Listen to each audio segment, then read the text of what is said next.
kamusta ba ang relationship mo with your mom right now? Okay naman. Actually, we're taking things slow. Oo. Kasi, syempre, yung when I left home talagang, I know, nasaktan ko siya. Devastated Yes, siya. devastated siya. And parang mga 2 years kami, 2 years siyang hindi ako ready kausapin. So, ngayon, syempre, may konting tampo pa rin siya. Pero I would reach out naman from time to time. Pero, once kasi nag-show siya ng sign na wag muna, hindi ko muna ipipilit. Kasi kilala ko si mama eh. Pag di mo pwedeng ipilit kapag ayaw niya. So, little by little. But At we're least doing nag-reach out ka. better. Yes, of course. Importante Lagi yun. naman talaga. Actually, naglayas din ako. Mga after a couple of months, nag-reach out ako.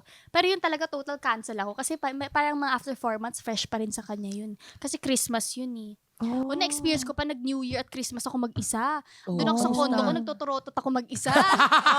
Totoo talaga. Yun yung, kasi when I moved out, kailan ba, 2022, 2023? Oo. Ano yun, umalis ako ng bahay mga September, first week of September. So, November, December. Yun, December. Wala, hindi ako mag-isa ako nun. Tapos nung New Year, mag-isa din ako. Buti na lang kondo ko, nasa penthouse ako. So, kita ko yung mga Buo, fireworks. oo. Yes. Tapos nagtuturotot na lang ako mag-isa doon. Na-experience ko yun. Pero alam mo yung feeling ko na yun, na parang, when I moved out, alam ko kasi ito yung magiging consequence ko. So, hindi ako yung nagmukmuk na, shucks, mag-isa lang ako. Kasi alam ko na mangyayari yun. So, parang in-enjoy ko na lang na nag-Christmas at New Year mag-isa. Yun talaga. Parang Galing, diba? ginawa mo na lang, ay, part 2 ng life Part ko. 2, oo. Parang part 2, naglayas ka, diba? Yung Panindigan gusto ko mo to, to. diba? So, yun. Oo. Ginawa mo yung sarili, Yes. So, yun talaga yung moments na feel ko yun yung pivotal moment ko na nag-change talaga ako ng being an adult na, ay, shucks, kailangan ko ng panindigan yung sarili ko because of the decision I made. So, yun. At saka, ano din yun, I'm sure mapiplease yung mom mo na hindi ka basta-basta sumuko. Na hindi yes. ka rin bumalik. Oh, yun talaga. Doon naman Kasi ako proud. matatakot siya sa next alis mo. Aba- Diba? Kasi nung unang beses na umalis ka, tapos bumalik ka after a Oo. while. yes, oo. Alam mo. Matatakot siya kapag umalis ka na ulit.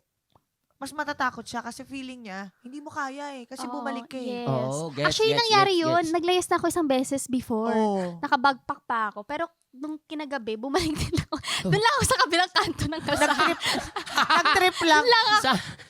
Pinag-alala mo lang, no? Yung gano'n. Oo, yung Gusto parang ko lang sinabi, gusto ko yung lang sila parang mag-worry paramdam sa ko sa akin. kanya, kaya kong maglayas. Oo. Pero bumalik ako doon.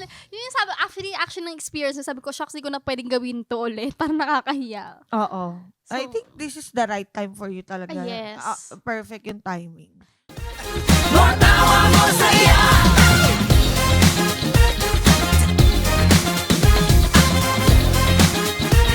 More